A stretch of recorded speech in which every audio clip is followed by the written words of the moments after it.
Sanbonani Dumelang, how's it do, Lekala? Greetings to you and yours, man. Welcome to it. It's Snini Nini, right here on Fab 5 TV. I, of course, go by the name of Dumz'n Teris, and today I have a very interesting guest. I have the homie Ziyanda Malaza, aka Tello in the streets. Yeah, they call him Teris in the street, so that's what I'm going to be referring to him as throughout the interview. Today, man, we're going to be discussing basically his business ventures and who he is as a person. So, dog, let's get into it.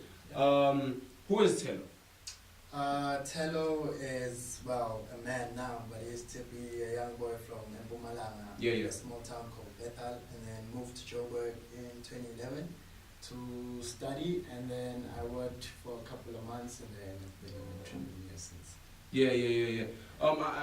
I've done some research, and I came across an article that discussed the fact that you say that your business influence comes from one of your family members. Could you tell us a bit about that?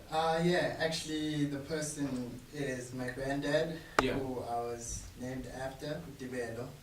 And back then, there's a town where I'm from, next to it. It's called Morganson. Yeah. And then he opened the first supermarket there, actually. Dope, yeah. Yeah, and that was back in the days. That's dope, man. It's very nice to hear that. You know, you had that entrepreneurship bug bite you as well, man. You got into it. So now, one specific entrepreneurial venture that you've been focusing on is, of course, Vatii. Let's get into that, man. I want to know, where does a dude from Mpumalanga get to Jersey and all of a sudden decide that he's going to come up with a still water brand? How did the idea come about? Well, when I got this side, I got into photography and I got into videography, and then I got into graphic design as well, and then I've been familiar with branding. So I first had a service-based business, which is called Freshest, which does graphic design, branding, and all of that. So with the experience I've had, I've always wanted to have a product-based brand. Yeah, that was also very scalable in terms of business-wise. So I came up with water, but I first played around with the concept, and then Vatii just sounded so sweet and natural. It does, bro. It does. So now let's get into the actual silhouette of the bottle. Like, why exactly did you go with something that's so simple? Because what's on the market, most of all, is all over the place. You know, you want to push color and this, that, and the other. So I want to know, why exactly did you choose to package the brand the way you did? I love simplicity. So this, you put it next to any other bottle, it stands out. Yeah. Most of the other brands are weird bottles, and then the tab is small. Small. This is just clean, sexy. It's comfortable on the hand, and the branding is just clean. Yeah. So like, another thing I want to discuss when it comes to like brands and refreshment, you see lots of emergences of different brands within the refreshment space that are coming up in Mzansi. You have like your More Fires, for instance. And like, what you find is that a lot of the time these brands don't necessarily pop off because of different institutional barriers and such. So I want to know, how exactly have you maneuvered the industry of refreshments in such a way to ensure that your brand specifically gets to where it needs to go in terms of the public? So first and foremost, what I have managed to do is networking. So around me, I have a lot of people who know a lot of people in a lot of places. So first and foremost, in what I'm doing, that has helped so much, because whenever I need anything, one of the people knows somebody. So for me, it makes it easier this way to maneuver into even places I've never been, just because I know somebody who's already been there. So that already just is a shortcut for me. Dope, man. And I like the fact that you discuss like forming relationships with people in industries outside of yours. So I want to know, how important does maintaining your street cred? Because we all know, you know, in the streets they gotta know you. If you have to get somewhere, they have to know you in the street. So I want to know, for us young people, and especially with brands that are linked to popular culture and such, how important do you think it is for you to establish yourself on the streets before you get into the industry that you're in? It's very important, mainly because the streets is where the masses are. That's where you meet anybody from anywhere.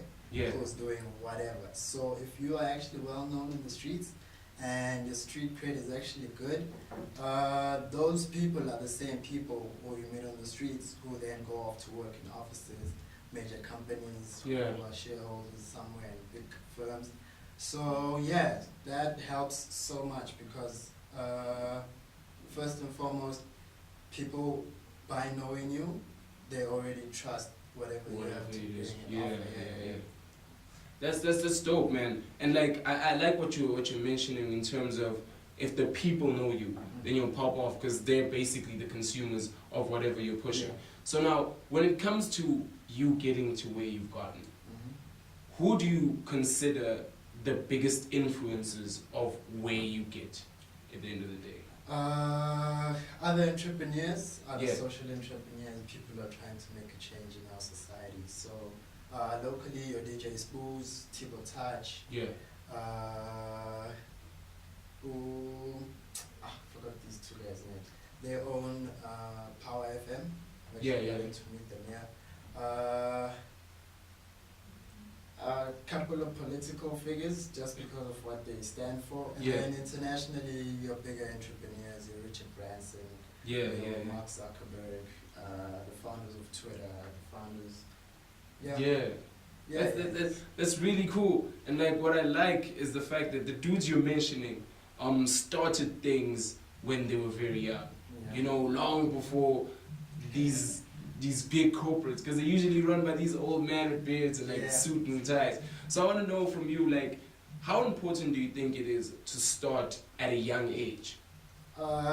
It's very important, mainly because when you're young is when you're very curious and very adventurous and you have the energy to actually hit the streets and knock on every door out there. So that's when you actually get to learn the most and you get to make the most mistakes. So by the time you actually get to sit down with a big CEO, you've already got all the straps from back then and you already know what you're actually bringing to the table and what you're talking about, Yeah, man, dope, bro. So now, what I want to know at this point is, throughout your journey into establishing your brand and becoming who you become, what do you think is the main lesson you've learned and in your tenure till getting to this point?